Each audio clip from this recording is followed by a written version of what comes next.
Good afternoon, everyone. I apologize for our tardiness. I was with the president.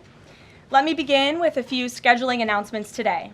President Trump will travel to Scotland, where he will visit both Turnberry and Aberdeen from July 25th to July 29th. During the visit, President Trump will meet again with Prime Minister Starmer to refine the great trade deal that was brokered between the United States and the United Kingdom. And the President and the First Lady will travel to the United Kingdom for an official state visit from September 17th to September 19th later this fall. This will mark a truly unprecedented second state visit for President Trump, and he is honored and looking forward to meeting with His Majesty the King at Windsor Castle. There has been a wave of positive economic news over the past week, which I would like to highlight today. Joe Biden's inflation crisis has been defeated. Prices paid to American businesses for goods and services were flat in June, which is lower than all 50 forecasters in the Bloomberg survey predicted. And core inflation, which is the best measure of inflation, came in lower than expected again in the month of June. Since President Trump took office, core inflation has tracked at just 2.1% overall and has come in below or at economists' expectations every single month. Wages are growing at a strong pace and prices are falling for everyday Americans. We also saw prices for new and used vehicles and airfares drop last month. In addition, prices for gas, fuel oil, energy commodities, hotels, airfare, public transportation, and fresh vegetables are all down over last year. As we said all along, trust in President Trump. The American dream is back, and everyday families are already reaping the benefits of this incredible economic turnaround in just 6 months. President Trump has ended the era of economic surrender and implemented powerful tariffs to stand up for our workers and businesses and rebalance America's trading agreements. Despite all of the doom casting from the so-called experts claiming that these tariffs would be the end of the world as we know it, the opposite has occurred. Tariffs are not inflationary, as President Trump has said all along. In reality, tariffs are a source of massive revenue. We're seeing trillions of dollars in private investment pour into our country right now because the companies around this world want to make their products right here with American labor and not have to pay any tariffs at all. Customs and tariff revenue has already totaled more than $113 billion since President Trump entered office, helping to lead a budget surplus in June for the first time in nearly a decade. We are truly entering a golden age as a result of these pro-growth and America First trade policies. On another matter, yesterday in the East Room, the president was proud to sign the Halt All Lethal Trafficking of Fentanyl Act into law, surrounded by angel families to help finally end the devastating fentanyl crisis that has ravaged millions of Americans. Under the Halt Fentanyl Act, anyone who possesses, imports, distributes, or manufactures any illicit fentanyl-related substances will be subject to criminal prosecution in the same manner as any other Schedule I controlled substance.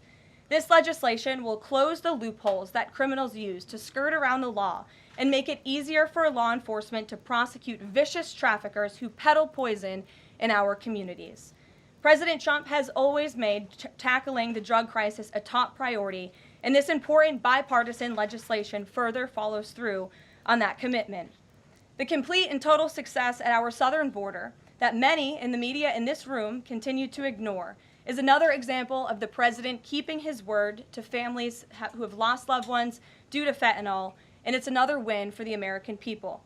Customs and Border Protection just released the final operationalized stats for the month of June, and I must highlight some of these incredible numbers.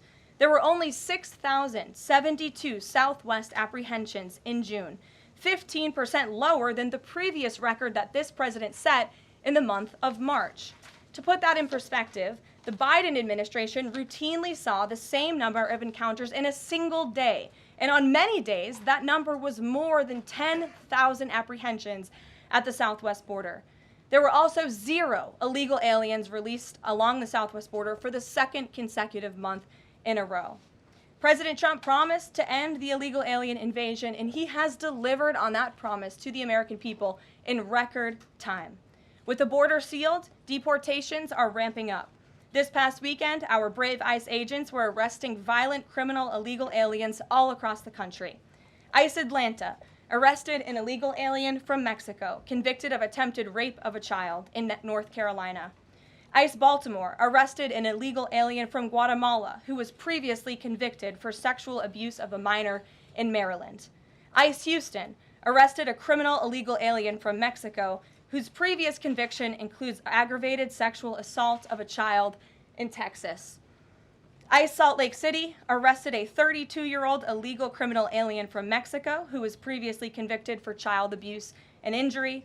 ICE Baltimore arrested a criminal illegal alien from El Salvador convicted in Maryland for possession of child pornography. And ICE San Antonio arrested a criminal illegal alien from Mexico convicted of aggravated sexual assault in Texas. The men and women of ICE are heroes. They are putting their lives on the line every day to get the worst of the worst, these types of criminals, out of our communities and out of our country. And the president continues to strongly have the backs of all ICE agents who are doing their jobs to keep all of us, including everyone in this room, safe. The facility, one second. In other news, following President Trump's bold executive actions protecting American children from irreversible chemical and surgical mutilation, the largest provider of these barbaric practices will now be closing its doors. The facility in Los Angeles, California, is just the latest facility downsizing or eliminating their irreversible and harmful services that feed into the lie that you can somehow change a child's sex. The Biden administration peddled dangerous policies that defied medical science in favor of radical transgender ideology.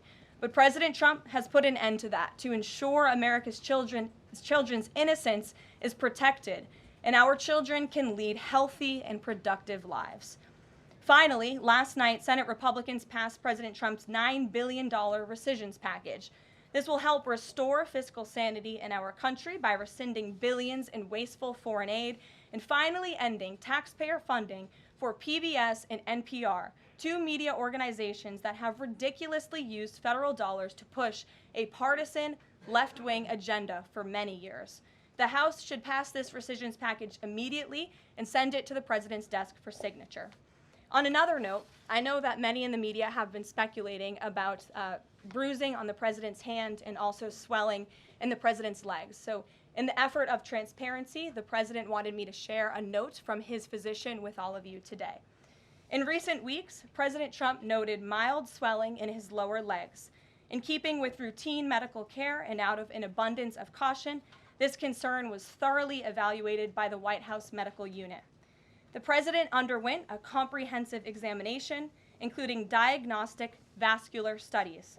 Bilateral lower extremity venous Doppler ultrasounds were performed and revealed chronic venous insufficiency, a benign and common condition, particularly in individuals over the age of 70.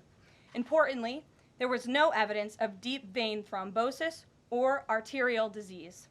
Laboratory testing included a complete blood count, comprehensive metabolic panel, coagulation profile, D-dimer, B-type natriuretic peptide, and cardiac biomarkers.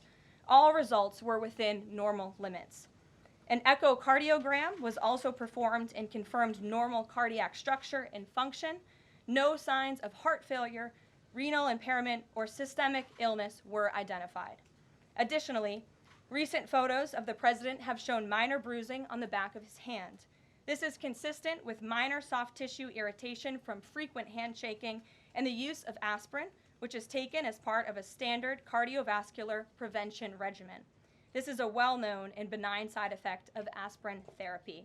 And the president remains in excellent health, which I think all of you witness on a daily basis here. So the president wanted me to share that note with all of you. I'm happy to take further questions on it. We will provide the memorandum from the president's physician to all of you, as we always do. And we'll get to questions. Here in our new media seat, we have Frank Corva, who's the White House correspondent for Bitcoin Magazine, which comes at a timely week with crypto legislation moving across Capitol Hill. So why don't you kick us off, Frank, and thanks for being with us. Thank you so much. We appreciate it, Ms. Leavitt. Sure. I was curious to hear if the president was in favor of removing any and all language around central bank digital currencies from the Genius Act, maybe as a means to get it across the line and get it on his desk. And then my second question was about something the president spoke about in this room. He talked about a $600 de minimis tax exemption for Bitcoin and other crypto spending. So I was just wondering if you could comment on those. Sure. Well, the president did signal his support for a de minimis exemption for crypto, and the administration continues to be in support of that. We are definitely receptive to it to make crypto payments easier and more efficient for those who seek to use crypto as simple as buying a cup of coffee. Of course, right now that cannot happen, but with the de minimis exemption, perhaps it could in the future, and we will continue to explore legislative solutions to accomplish that. As for the central bank digital currency and the Genius Act, which you noted has passed through Congress and will be sent to the president's desk. I believe the House is voting on it. If they haven't, they should be passing it. We know we have the votes, and we expect it to get to the president's desk, and we are planning a signing ceremony tomorrow afternoon. All of you will get more details on that. This piece of legislation is going to make America the crypto capital of the world, and that's what the president promised. As for a central bank digital currency, the president opposes that. He made that promise to the American people on the campaign, and while it's not in this specific piece of legislation, he did sign a January executive order banning a central bank digital currency. The administration supports Congress's efforts to codify that executive order into law, and I believe there will be future pieces of legislation in regards to crypto that will be moving through Capitol Hill. The president looks forward to signing them, and he looks forward to the signing ceremony this afternoon. So thank you for being with us today. Sure. Jackie. Thank you, Caroline. There's been a lot of discussion about the Epstein files and the president's comments yesterday calling it a hoax. Can you clarify which part of the Epstein hoax is the hoax part?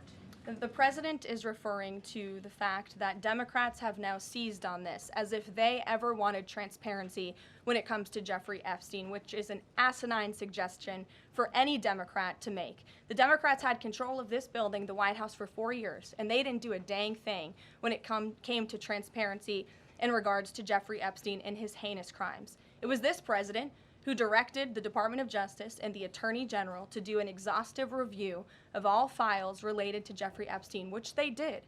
The Attorney General and the FBI, led by Pam Bondi, Dan Bongino, Kash Patel, these are great patriots, some of the most trusted voices in the Republican Party movement. It's part of the reason the president appointed them to these high law enforcement positions, and they spent many months going through all of the files related to Jeffrey Epstein, and they concluded what they found in that memo, which they drafted and they released. And so the president has been transparent. He has followed through on his promises to the American people, but he doesn't like to see Democrats and the mainstream media covering this like it's the biggest story that the American people care about. The president has been working so hard this week. On Tuesday, he went to Pennsylvania, where he secured $90 billion in investments for the Commonwealth, for the people of that state. After that, he came back to the Oval Office at 8 p.m. He went in there to whip votes to get the Genius Act signed into law. And because of his efforts, that bill is now going to be signed and passed. The following day, yesterday, he meets with a foreign leader, the King of Bahrain, to secure more investments into this country. And then yesterday afternoon, the president is in the East Room of the White House mourning with parents who have lost their children because of fentanyl, signing a bipartisan piece of legislation. And not a single cable network in this country took that event live and covered that event like they should. Those are the issues the president cares about. What could be more important to the American people than helping families who have lost their children? Those are the issues this president is going to remain focused on. I understand he wants to move on from this story, but you do have some prominent figures, including the Senate Majority Leader, the House Speaker, voicing support for the files to come out. Representative Massey collecting signatures that would force a discharge petition for a vote on the floor for this. It doesn't seem to be going away. What is stopping the administration from just redacting any sensitive information, grand jury information, and putting out what is appropriate so that the American people can decide and then let this story die? Well, in terms of redactions or grand jury seals, those are questions for the Department of Justice. Those are also questions for the judges who have that information under a seal. And that would have to be requested, and a judge would have to approve it. That's out of the president's control. He has said, in agreement with some of the leaders on Capitol Hill, that if the Attorney General and the Department of Justice come across any other credible evidence, they should provide that to the American people. The president has said that, and he agrees with them on Why that. did you fire Maureen Comey? The Department of Justice did, and I would defer you to them. Dasha. Has the White House been directly in touch with some of the MAGA influencers that are still not satisfied with the administration's handling? And has the message to them been similar to what the president has said, which is sort of either let this go or we don't need your support? Well, look, the president and this team are always in contact with the president's supporters, with voices of many kinds on both sides of the aisle. I think that's part of the reason this president is a great president, because he's willing to listen and hear other people's perspectives. But ultimately, he has led this country, not just over the past 6 months to historic success, but also through his first 4 years as president. And as the leader and the creator of the MAGA movement, he has led through these perilous times for our country based on instinct and in the best interest of the country. And as I always say, the American people should trust in President Trump. John, Fed go Chair? ahead, John. Thanks a lot, Caroline. The president on Monday announced that if there's not compliance with Russia within 50 days, there would be increased tariffs. Can you explain how that works, first of all? What happens if Russia doesn't end its war with Ukraine in 50 days? Well, in 50 days, as the president clearly laid out, if there is not a ceasefire agreement or a peace deal within that time frame, if Russia refuses to legitimately agree to a ceasefire, then they will face very steep tariffs, and they will also face secondary sanctions. So countries that are purchasing oil from Russia will be sanctioned as well, and of course that will do deep damage to Russia's economy. And I would just add that the president wants this war to end with a diplomatic solution. He's been pushing for it. This administration has spent many hours and a lot of time trying to solve this war very far away, but the president wants to stop the killing and he wants to save lives. As far Reagan, as the first part go of ahead. what you were saying, Caroline. the Reagan, first go part, ahead. I have two questions for you. It's just about, if I may, just about the tariffs, the first part. I get the secondary tariffs, but there was only $3 billion worth of trade between the U.S. and Russia in 2024. It's expected to be far less this particular year.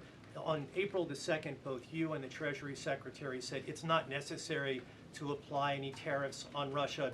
You said that because of the lack of trade, it precludes, that was the word you used, any need for tariffs. Why now, and why do you think that that would make them cave and come to some sort of peace agreement as it relates to Ukraine? $3 billion is still a lot of money, John, and it's not just tariffs, it's the secondary sanctions as well that will be implemented in 50 days. Reagan. Thanks, Caroline. I have two questions for Sure. you. First on Congress. Congresswoman Salazar introduced legislation that would give some illegal immigrants in the country a path to citizenship. 10 Republicans signed on to what she's calling the Dignity Act. I'm curious what the White House's position is on the legislation and if the president would veto this bill if it made it to its desk. From my understanding, the White House nor the president has actually read through this legislation. We've been focused on, of course, the One Big Beautiful Bill, which passed, which is another historic accomplishment of this president in record time. The Genius Act this week, the Recisions package, that's been the focus of the White House. But the president has made it very clear he will not support amnesty for illegal aliens in any way. I want to give you a chance to respond to the CEO of NPR. She's claiming that the cuts to their network will, quote, be a real risk to public safety of the country. Murkowski has argued that public broadcasting stations save lives. Could you respond to these concerns? The NPR CEO said cutting NPR will be a risk to public safety. I am not sure how NPR helps the public safety of our country, but I do know that NPR, unfortunately, has become really just a propaganda voice for the left. Just a few examples for you. In 2020, NPR refused to cover the Hunter Biden laptop scandal in the run-up to the election. They said their assertions don't amount to much, writing they did not want to waste the listeners' and readers' time on stories that are just pure distractions. That does not sound like an unbiased opinion. That sounds like a partisan opinion to me. And this is a taxpayer-funded organization. In 2018, that same CEO that you're talking about called the president in the Oval Office, who nearly 80 million Americans elected, she called him racist, shared a photo of herself wearing a Biden for President campaign hat, serves on the board of a Soros-funded activist group. In 2020, PBS's White House correspondent at the time characterized President Trump's speech then at Mount Rushmore as a love letter to white resentment, promoting the myth of America. In 2017, PBS devoted an entire panel talking about what it means to be woke and white privilege. In 2023, PBS's Washington Week Roundtable covered up Joe Biden's clear mental divide. That's actually quite the clip. I would encourage all of you to look at it. These are not honest news organizations. These are partisan, left-wing outlets that are funded by the taxpayers. And this administration does not believe it's a good use of the taxpayers' time and money. Ed Lawrence. Yeah, thanks, Caroline. I want to ask you about the Federal Reserve. So does the president believe that the slightly restrictive monetary policy stance right now, could that cause an economic slowdown? And if he does believe that, when? What pause are you referring to? No, could the stance of the monetary policy is slightly restrictive? Does the president believe that that stance, the slightly restrictive stance, could cause an economic slowdown in itself? I haven't heard the president discuss that specifically, but what I do know in regards to the Federal Reserve is the president's been very transparent about his displeasure with both the policies and the management of the Fed, and he spoke about that to all of you pretty extensively in the Oval Office yesterday. And last month, one more if I could, last month the Canadian Prime Minister said the president had agreed to a July 21st deadline to sort of work towards a trade agreement. That's 4 days from now. Could there be a trade agreement with Canada in 4 days? Well, look, we'll see. The trade team continues to be very active in our conversations and discussions with Canada. The president himself has said, unfortunately, our neighbors to the north have been pretty difficult to deal with when it comes to matters on trade. But in trade, generally speaking, as you know, 25 countries have received letters thus far from the president directly with his big, beautiful signature on them, from Japan to Korea, South Africa, Kazakhstan, Malaysia, just a few countries, and Canada also received a letter for 35%. With that said, if countries want to have legitimate further discussions, the Trump administration and the president's trade team are willing to have further talks, but these letters these countries have been receiving are the deals. And as the president has said, those deals will be made. They are tailor-made to each and every country based on the United States' concerns and what's in the best interest of the American worker and the American people. Caroline. Charlie, go ahead. Thank you, Caroline. No, I called on Charlie, but Deanna, you can go ahead too. Go ahead. The president said that he floated the idea of a special prosecutor in the Epstein case. Can you confirm that? And has he asked the Attorney General to do this, to appoint a special prosecutor to look it over? Well, the idea was floated from someone in the media to the president. The president would not recommend a special prosecutor in the Epstein case. That's how he feels. And as for his discussions with the Attorney General, I'm not sure. Deanna. Caroline. Thank you so much. Do you know what the president's reaction was to Mike Johnson saying that he wants additional files released, the Epstein files? Was there a conversation with Mike Johnson about that following his comments?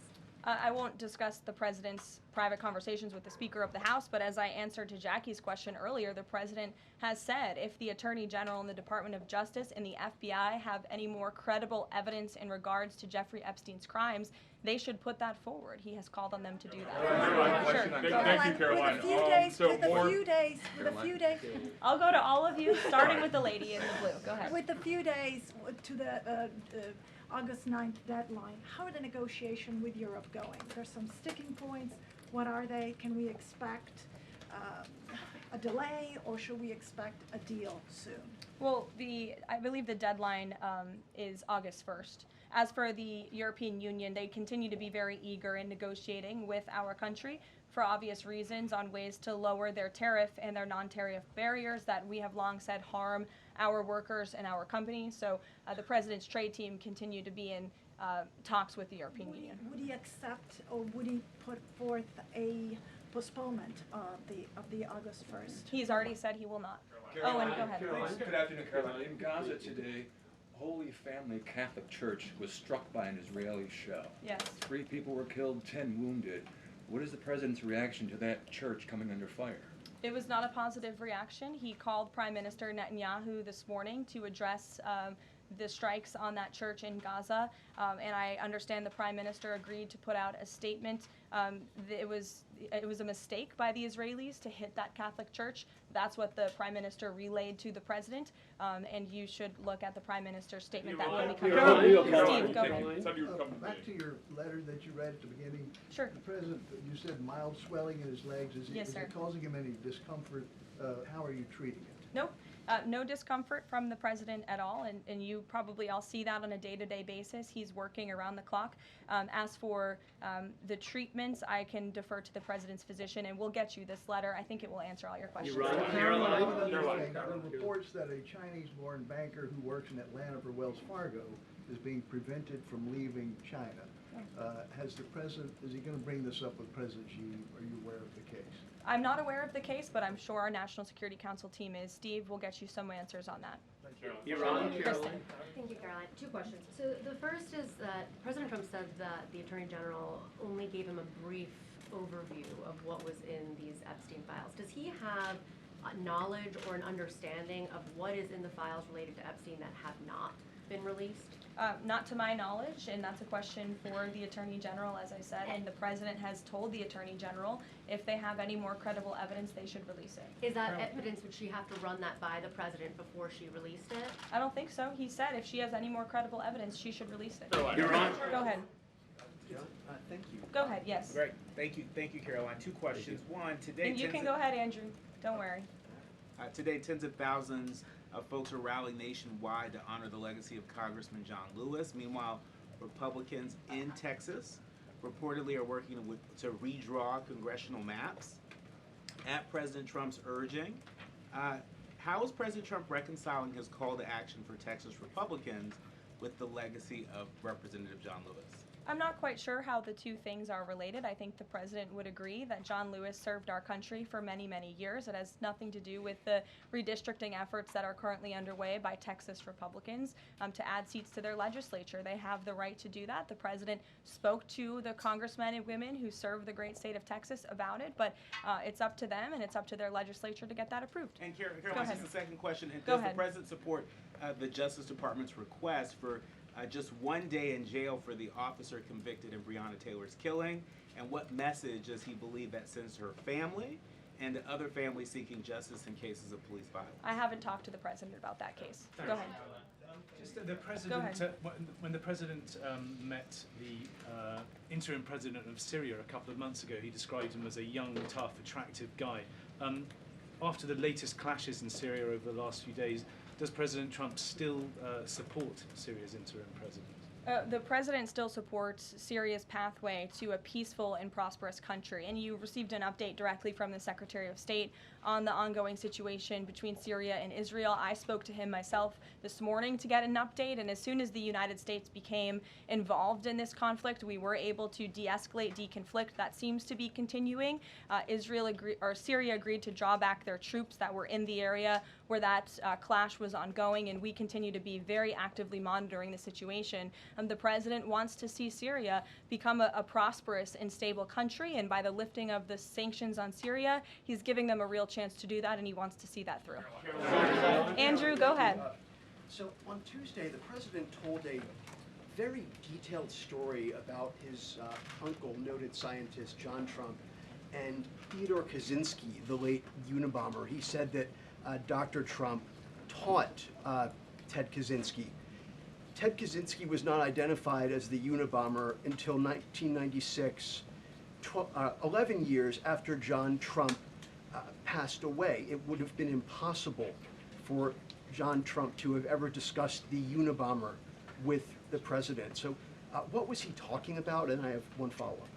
Andrew, with so many issues going on in the world, I'm a little bit surprised you would ask such a question, although I'm not sometimes coming from you, I will say, but I'm willing to give you an answer. Nevertheless, the president's uncle did, in fact, teach at MIT. He was a very intelligent professor. The president's very proud of his family. In fact, the president has a letter from his uncle on the MIT letterhead that sits in the Oval Office dining room. Maybe we'll let you see it sometime. And then Elizabeth. Caroline, one more on. Elizabeth, will the go president consider pardoning Ghislaine Maxwell Elizabeth, if the go Epstein case is a hoax? Okay, I'll start off with the president said last week he would not be getting involved in the New York City mayoral case. If that mayoral race, if that's still the case, given his history drawing a large crowd in New York City, what's his reason for staying out of it in that way? Well, look, I think the president reserves the right to get involved in races or not get involved in races, and he's made the decision not to weigh in on the New York mayoral race, as you rightly pointed out, although he has gone as far to say he absolutely does not want to see Zemdami elected, who is a known communist who supports the abolishment of private property, the defunding of police.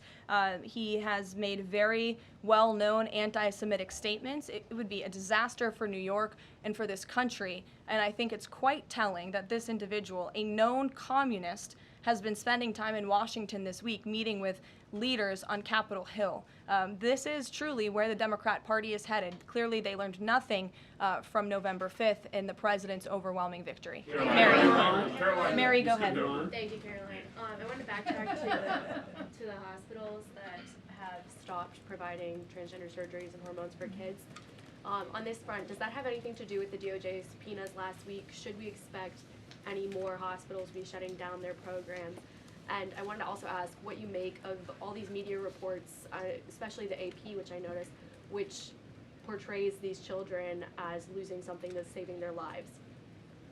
Yes, I think the president spoke a lot about this issue, which is a political issue, but also really a cultural issue that impacts children and families. He talked about it a lot on the campaign, and I think he was quite surprised by the uptick we were seeing in the embracement by the Democrat Party when it comes to the chemical castration and mutilation of young, innocent bodies. And so the president made it a very early priority to sign very strong executive orders to cut off the funding for any hospital or any medical facility in this country that provides such barbaric procedures. And as a result of that strong policy and the president's strong common sense position on this issue, we've had such an overwhelming response, which is great for children in Arizona. Phoenix Children's Hospital has stopped providing puberty blockers and hormone therapy to minors. In California, Stanford Medicine ended sex change surgeries for minors. Children's Hospital Los Angeles is closing its Center for Trans Youth Health and Development surgical program. In Illinois, Lurie Children's Hospital Chicago stopped sex change surgeries. Again, let's think about what we're talking about here. Sex change surgeries for minors. These are barbaric practices that no child, innocent child, should have to endure. And the president wants to protect the innocence of children, and I know the vast majority of Americans support him in that effort. This is a wildly popular and common sense endeavor this administration has taken, and we've seen many of these medical institutions have followed through with the president's executive orders, but we'll continue to take further action on this important issue. Garrett. I too, if you'll indulge me. Sure. On the Recisions package, I wonder what the White House makes of this theory that it increases the odds of a shutdown. The theory is basically, why would any Democrat vote for a bipartisan spending deal with Republicans if Republicans can turn around and claw the money back the next day? Look, $9 billion worth of crap that it was in our federal funding that is now being rescinded. This is a good thing for the American people and the American taxpayer, and I think our Office of Management and Budget Director was saying this process should be more bipartisan. Democrats, there was a time in this country where Democrats too cared about getting rid of waste, fraud, and abuse in our federal spending. I think every American agrees the government spends way too much money on things that don't matter. Some of those things include PBS and NPR, or for instance, the Democracy Fund, which was funded to the tune of $83 million through the Department of State, but they were giving hundreds of thousands of dollars for gender equality and empowerment hubs in Yemen, $3.9 million for strengthening information integrity, equality, and democracy for LGBTQI population of the Western Balkans. These are not good uses of the taxpayer funds, and Republicans are proud to lead that effort, and we wish more Democrats would join us in that. I wanted to follow up on the Maureen Comey question just to clarify. Did the White House have any knowledge, or did the president sign off on her firing? This was a decision that was made by the Department of Justice. There was an agreement that was made between Immigration and Customs Enforcement and the Centers for Medicaid and Medicare Services regarding access to Medicaid information for 92 million Medicaid recipients around the country. That includes health information. So how does that not violate HIPAA violations and privacy concerns, for example, of American citizens? I'm going to have to defer you to Immigration and Customs Enforcement on that. I'm unfamiliar with that agreement that they made. Caroline. Thanks, Caroline. Two questions. Rumsfeld said today he's going to be looking into cost overruns in the Fed's renovation projects. Is there a deadline for him to come back with findings to the president? I don't believe there's a deadline the president has set for Rumsfeld, but I think, again, this is a good use of taxpayers' time to look into this project that is millions and millions of dollars over budget.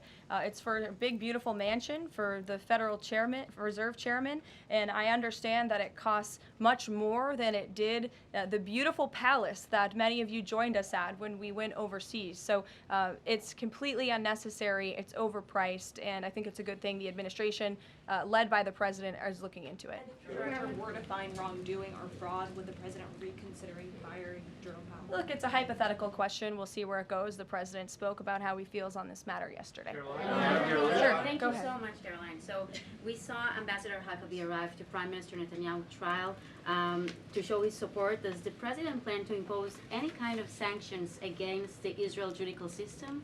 I don't have any update for you on that or any announcement on that front. I don't believe so. Does the president believe that justice has been served in the Epstein case? Look, the president believes that he directed the Department of Justice to do an exhaustive and thorough review, and they did that. And they all agreed, the FBI director, the deputy FBI director, the attorney general, on the memo that they drafted and they released. Thank you, Caroline. Just a follow-up on Reagan's question. Representative Salazar's bill, it grants illegal aliens with legal status for 7-year increments. It also gives permanent path to residency for so-called dreamers. And, you know, President Trump and Labor Secretary Chavez, who previously co-sponsored a version of this bill when she was in the House, they've spoken about a work deal similar to the bill, I believe.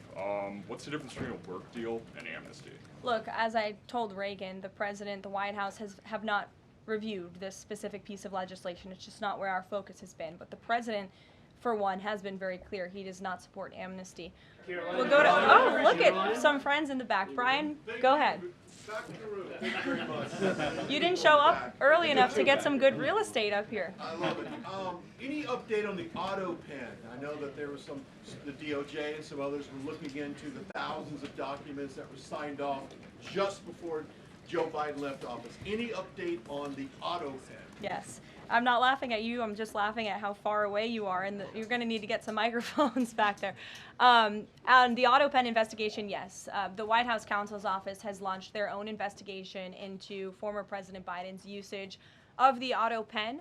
We have requested some documents from the National Archives, and again, as I've said many times from this podium, and the president has said as well, it's incredibly important that we get to the bottom of who really was at the tip of the spear in the decision-making process here in the White House, because former President Biden himself admitted to the New York Times, I understand he never gave interviews when he was here, but now all of a sudden he wants to give one, and he said that he did not actually review every single pardon that he signed on his way out the door. That's incredibly concerning, and I can tell you it's something this president would never tolerate. This is a president who is signing things all the time. Any document that has legal implications, this president's signature is on it because he's the one making the decisions. It does not appear that was the truth in the previous White House, and I know the American people want to receive answers on who was running the show, because the decisions that were made in this place really destroyed our country, and we deserve to get to the bottom of it. Mark, in the back. Thanks. Some Christian groups are complaining that they are not able to get visas as quickly to travel to Israel, and it's been elevated to Ambassador Huckabee's station. Is the White House aware of that? Does it have any reaction to that? And is that part of the president's disappointment with Netanyahu's government?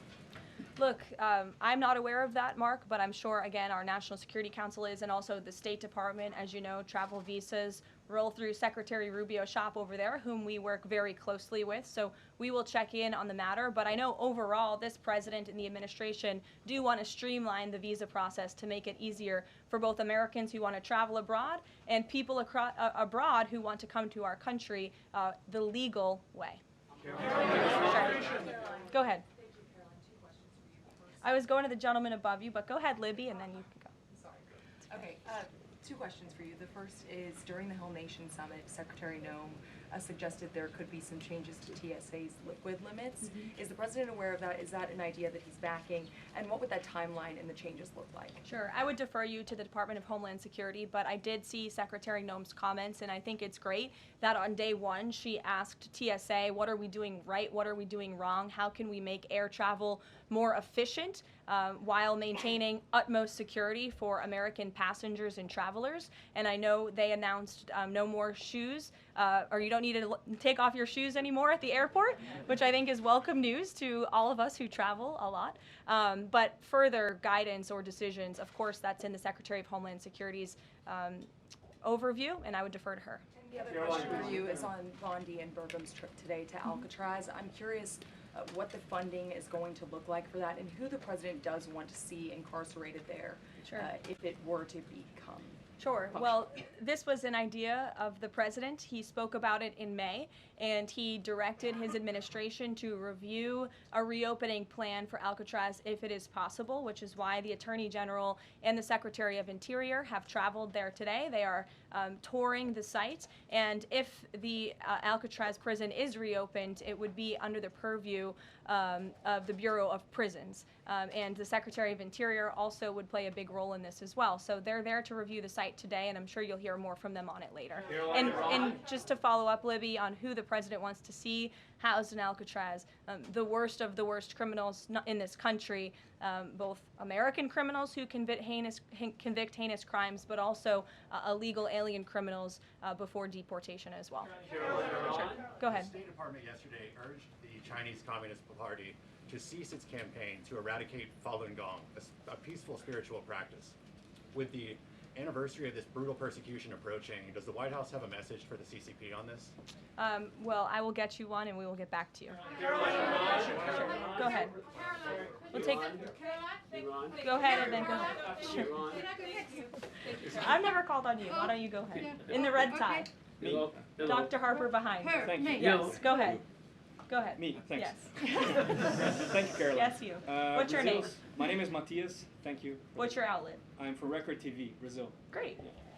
Brazil's President Lula recently said that President Trump was elected to govern the United States and not to act as the emperor of the world. And he also emphasized that Brazil is open to negotiation. I'd like to hear what you have to say about it, what the administration has to say about it, and specifically what areas are currently open to negotiation in the light of the 50% tariffs that were announced. Sure. The president is certainly not trying to be the emperor of the world. He is a strong president for the United States of America, and he's also the leader of the free world. And we've seen a great shift across the entire globe because of the strong leadership of this president. In regards to Brazil, the president sent a letter to Brazil announcing their new tariff percentage. He also directed our USTR ambassador, Jamison Greer, to launch an investigation of Brazil under Section 301 of the Trade Act of 1974, designed to address unfair foreign practices that are affecting U.S. commerce.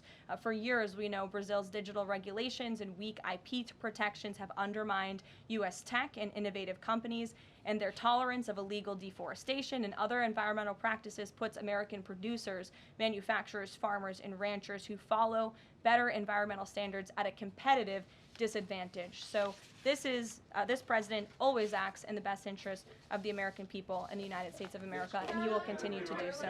Thank you very much, everyone. We'll see you later. I appreciate the enthusiasm today. Thank you, Caroline.